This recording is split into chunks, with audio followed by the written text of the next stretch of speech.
আসসালামু আলাইকুম, কেমন আছেন সবাই? আশা করি ভালো আছেন। আলহামদুলিল্লাহ, আমিও ভালো আছি। নতুন দিনের নতুন আরেকটি ভিডিও নিয়ে চলে আসলাম আপনাদের মাঝে। আশা রাখছি ভালো লাগবে। ভালো লাগলে শেষ পর্যন্ত আমার সাথেই থেকে যেতে পারেন। আপনারা তো জানেন আমরা ঈদ করার জন্য কিন্তু গ্রামে চলে এসেছি। আর এই যে ভিডিওটা দেখছেন এটা কিন্তু ঈদের আগে। আমার মনে হয় এটা সব বাড়িতেই ঈদের আগের দিন মানে মেহেদির লাগার ধুম পড়ে যায়। কারণ সকলেই কিন্তু মেহেদি পরতে পছন্দ করে, বিশেষ করে মেয়েরা। তো আমারও কিন্তু মেহেদি অনেক ভালো লাগে, তবে বিয়ের পর তেমন খুব একটা পরা হয় না। তো এখন যেহেতু বাচ্চা, তো বাচ্চাদেরই কিন্তু ঈদ। তো আমি বলেছিলাম আপনাদের ভাইয়াকে আমাকে দিয়ে দিতে। তো সে বলছে যে তুমি বড় হয়ে গেছো, আগে বাচ্চাদের দিয়ে নেই। তো এখানে কিন্তু আমরা সকলেই বসে আছি, চায়ের মধ্যে ঘিরে গল্প করছি এবং মেহেদি দেওয়া দেখছি।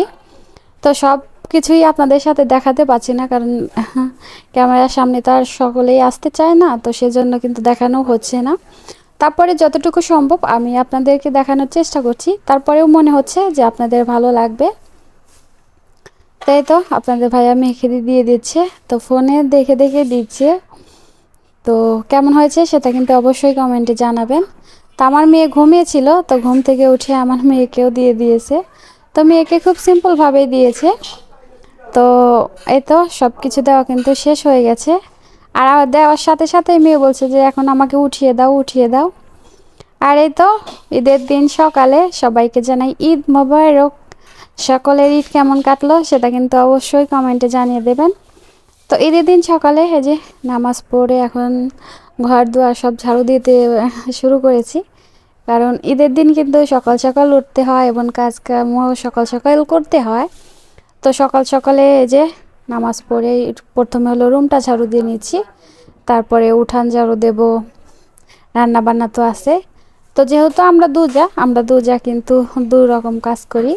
তো আমি একটা করছি, পরে পাশে আবার ভাবি আর এক কাজ করে। তো এইভাবেই কিন্তু আমরা কাজ শেষ করি। এই তো দেখতে পাচ্ছেন আমার রুমটা কিন্তু ঝাড়ু দেওয়া হয়ে গেছে। আর যেহেতু আমরা গ্রামে খুব একটা থাকি না, আমাদের কিন্তু ওরকম আসলে ঘর বাড়িও খুব একটা পরিষ্কার এবং আমরা যে খুব একটা বড় লোক সেটাও কিন্তু না। আমরা তো বলেছি যে আমরা বলতে আমি তো বলেছি যে আমি মধ্যবিত্ত ফ্যামিলির মেয়ে এবং মধ্যবিত্ত ফ্যামিলির মানে বউ। তো আমার কাজ কামও কিন্তু খুব সিম্পল বা মধ্যবিত্ত। এ তো দেখতে পাচ্ছেন উঠান ঝাড়ু দেওয়া হচ্ছে, এটা কিন্তু বিশেষ। তো আমি আজকে রাস্তা সব ঝাড়ু দিয়ে ফেলেছি, মানে মেন রাস্তা পর্যন্ত সব ঝাড়ু দিয়ে এখন এই যে বাড়ির ভিতরে আসতেছি। দেখতে পাচ্ছেন ঝকঝক করছে এখন, তাই না? তো সব এখন বাড়ি বাড়ি নাস্তা সেমাই রান্না কিন্তু চলছে। তো আমরাও কিন্তু তার ব্যতিক্রম নই। আমরা প্রথমে হলো মিষ্টি রান্না করি, মিষ্টি মুখ করি। মিষ্টি বলতে কিন্তু সেমার কথাই আমি বোঝাচ্ছি। তো মিষ্টি রান্না করি, তারপরে হলো মানে খিচুড়ি হয়। তো ঈদের দিন কিন্তু আমরা বেশিরভাগ বেশিরভাগ বলতে প্রত্যেক ঈদেই আমরা খিচুড়ি রান্না করি, ভাতটা থাকে না। তো মাংস দিয়ে খিচুড়ি রান্না করি, তো আজকেও কিন্তু সেটাই করব। তো এদিকে প্রথমে হলো সেমাইগুলো আগে রান্না করি, তারপরে হলো ঝাল রান্নার দিকে যাব। তো এদিকে হলো আমি বাটি বাটি বেড়ে নিচ্ছি। তো শাশুড়ি বলছে যে বাটি বাটি রাখতে, সব একসাথে না রাখতে। তো সেই জন্য সব একসাথে রাখিনি। তো আপনাদের ঈদটা কেমন কাটলো সেটা কিন্তু অবশ্যই কমেন্টে জানিয়ে দিতে পারেন যে আপনাদের ঈদ কেমন কাটলো বা কোথায় কাটলো। তো যারা বাসায় থাকেন, বাসায় ঈদ করেছেন না শ্বশুর বাড়ি না বাবার বাড়ি, কোথায় কাটলো সেটাও কিন্তু অবশ্যই কমেন্টে জানিয়ে দেবেন। কমেন্টে জানিয়ে দিলে কিন্তু আমার ভালো লাগবে। আর এই যে আজকে কিন্তু ঈদের দিন, আমি কিন্তু ঈদের পরের দিনই বাপের বাড়ি চলে যাব। তো আমার বাপের বাড়ি কিন্তু এখান থেকে খুব বেশি দূরে না। তো তারপরেও চলে যাব, কারণ কয়েকদিন পর আবার বাসাও যেতে হবে। তো দুবারই ঘুরে ফিরে তারপরে চলে যাব। এই তো আমি কিন্তু খুব সুন্দর করে বেড়ে নিচ্ছি। আর ছোট বাড়িতে হলো 3টার থেকে দিয়ে দিয়ে একটা বাটি ভরে নিলাম। আপনি যদি এখন পর্যন্ত আমার ভিডিওটি দেখে থাকেন, ভিডিও যদি কোনো অংশ ভালো লেগে থাকে প্লিজ একটা লাইক দিয়ে দেবেন। আর যদি খুব বেশি ভালো লেগে থাকে পরিবারের সবার সাথে শেয়ার করতে পারেন। আর যারা আমার চ্যানেলটি আজ নতুন দেখছেন, চাইলে চ্যানেলটি সাবস্ক্রাইব করে নোটিফিকেশন অন করে রাখতে পারেন। আমি যখনই নতুন কোনো ভিডিও ছাড়বো সাথে সাথে নোটিফিকেশন আপনার কাছে পৌঁছে যাবে। আপনি চাইলে সময় সুযোগ মতো আমার ভিডিওটি দেখে নিতে পারেন। আর যারা লাইক কমেন্ট শেয়ার করে দিয়েছেন তাদেরকে জানাই অসংখ্য অসংখ্য ধন্যবাদ। এদিকে এই যে মাংস এনেছে, তো মাংস না মিষ্টি মুখ করে এখন হলো রান্না বান্নার দিকে শুরু করেছি। এখানে মাংস এনেছে, তো দেখছিলাম যে কোনটা ছোট বড় আছে কিনা। তো যেটা বড় সেটা হলো আমি এরকম পিস পিস করে কেটে নিচ্ছি, মানে ছোট ছোট করে কেটে নিচ্ছি। এই তো দেখতে পাচ্ছেন। তো ঈদের দিন কিন্তু মানুষ অনেক রান্নাও, অনেক শুধু রান্না করেই থাকতে হয় বেশিরভাগ সময়। তো তারপরেও কিন্তু ভালো লাগে, সবাই আসলে একসাথে হাতে হাতে কাজ করলে কিন্তু ভালোই লাগে। কিন্তু যখনই একলা মানে সব রান্না বান্না বা সব কাজ যখন একলা করতে হয় তখন কিন্তু অনেক বিরক্ত লাগে। এই তো এদিকে কিন্তু মাংস আমি কেটে বেছে সুন্দর করে ধুয়ে দিয়েছি। আর তো আমার যা হলো ইয়া করতেছে, মানে মাখিয়ে রান্না বসায় দিচ্ছে। তো এদিকে সব আদা রসুন আগেই বেটে রেখেছিলাম, তো ফ্রিজে রেখে দিয়েছিলাম, এখন সব বের করে নিচ্ছি। তো রান্না বান্না করে কিন্তু ঈদের দিন সব ঘোরাফেরা করে, কিন্তু আমরা যেহেতু শ্বশুর বাড়ি আমার মনে হয় না যে এরকম ঘোরাফেরা করব। তবে রান্না বান্না আগে আগে করে কিন্তু মানে বসে থাকা হয় বা ফোন দেখা হয়। তো কথা সবার যখন আসে তো উঠানে সব চেয়ার পেতে কিন্তু অনেক গল্প করাও হয়। তো এই বিষয়টা আমার খুবই ভালো লাগে। তো আপনারা কে কি এরকম করেন সেটা কিন্তু অবশ্যই কমেন্টে জানিয়ে দিতে পারেন। আর এই তো যেহেতু মাংস রান্না করবে আমার যা ইচ্ছে মতো বা সব মশলা টশলা সে দিয়ে নিচ্ছে।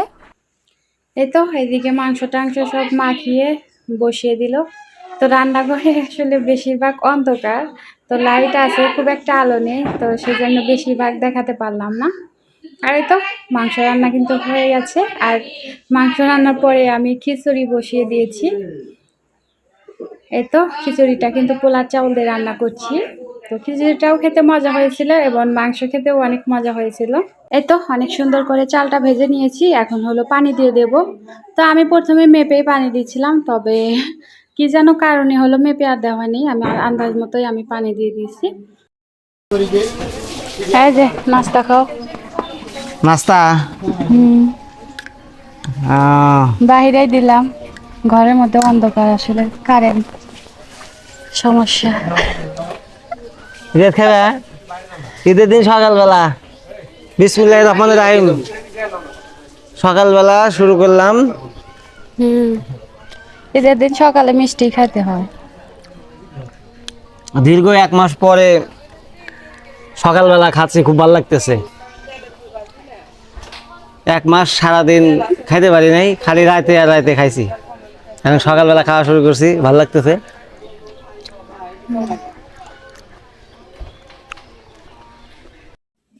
আপনাদের ভাইয়া খেয়ে দিয়ে মাঠে চলে গেছে, মানে নামাজ পড়তে। আর এদিকে হলো খিচুড়ি এবং মাংস হয়ে গেছে, তো আমি বসে বসে খাচ্ছি। তো যেহেতু ঈদের দিন, হ্যাঁ, মানে সব একসাথে বসে খাওয়া খুবই কম হচ্ছে, কারণ আমার ভাসুর থাকলে ও থাকে না, আর ও মানে আমার জামাই থাকলে ভাসুর থাকে না। তো দুজন না থাকলে দুজনের আসলে কেমন যেন, তো যার যার মতো খিদা লাগলেই খেয়ে নিচ্ছে। তো যাই হোক আমিও কিন্তু এদিকে খেয়ে নিচ্ছি। তো অনেক মজা হয়েছিল কিন্তু খেতে।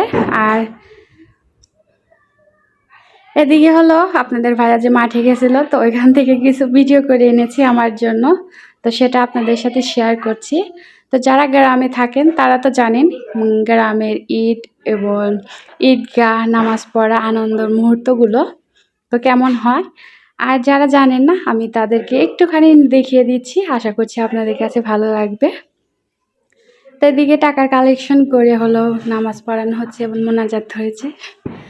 তো আপনাদের ভাইয়া আমার জন্য এনেছে, তো সেজন্যই শেয়ার করতে পারছি, না আনলে কিন্তু শেয়ার করতে পারতাম না। তবে আমি যে ভয়েস দিচ্ছি এই ভয়েসে অনেক মানে বাড়তি সাউন্ড শুনতে পাবেন। তো বাড়তি সাউন্ড শুনতে পারবেন এই কারণেই, কারণ এখানে কিন্তু বাড়ি বোঝায় মানুষ। তো আমি ফ্রি সময় পাচ্ছি না ভয়েস দেওয়ার জন্য, তারপরে সময় পেয়েছি, তো অনেক সাউন্ড আসতেছে, সে যে কারণেই বলতেছি যে আপনাদের শুনতে হয়তো অনেক কষ্ট হবে। তো তারপরেও আপনারা প্লিজ সুন্দর করে আপনারা দেখবেন। তো এই কামনা করেই মানে আশা করছি আপনাদের কাছে। আর এদিকে আপনাদের ভাইয়া যে গেছিল, তো তাদের গ্রামে তো অনেক বন্ধু বান্ধব আছে, তো তারা বলছে যে আমাদের ভিডিও করো বা খাওয়াচ্ছে। তো সেরকম অনেক আনন্দ করছিল, তো সেটাও আপনাদের কাছে আমি একটু শেয়ার করছি। তো গ্রামের কিন্তু এরকম অনেক মজা হয়। আর এদিকে হলো আপনাদের ভাইয়া মানে চলে এসেছে নামাজ পড়ে। আর মেয়েকে সাজিয়ে দিয়েছি। মেয়ে কিন্তু এর মধ্যে 2-3 বার আসলে জামা চেঞ্জ করে ফেলেছে। তো তারপরেও এই জামাটা পরিয়ে দিয়েছে। তো দাদার সাথে সে ঘুরতে যাবে। তো এই যে 3 নাতিকে নিয়ে দাদা এখন ঘুরতে বের হবে। এই তো এটা কিন্তু আমার শ্বশুর হয়। আমার ভিডিওটি কেমন লাগলো আপনাদের কাছে সেটা কিন্তু অবশ্যই কমেন্টে জানিয়ে দেবেন। তো আপনাদের ভাইয়া হলো টাকা দিয়ে দিচ্ছে, মানে টাকা দিয়েছে আগেই, তবে কে যেন বাকি ছিল মনে হয়, তো তাকে টাকা দিয়ে। যাই হোক, ভিডিওটি কেমন লাগলো সেটা অবশ্যই কমেন্টে জানিয়ে দেবেন। সবাই ভালো থাকবেন, সুস্থ থাকবেন। কথা হবে পরে কোনো ভিডিওতে। আল্লাহ হাফেজ।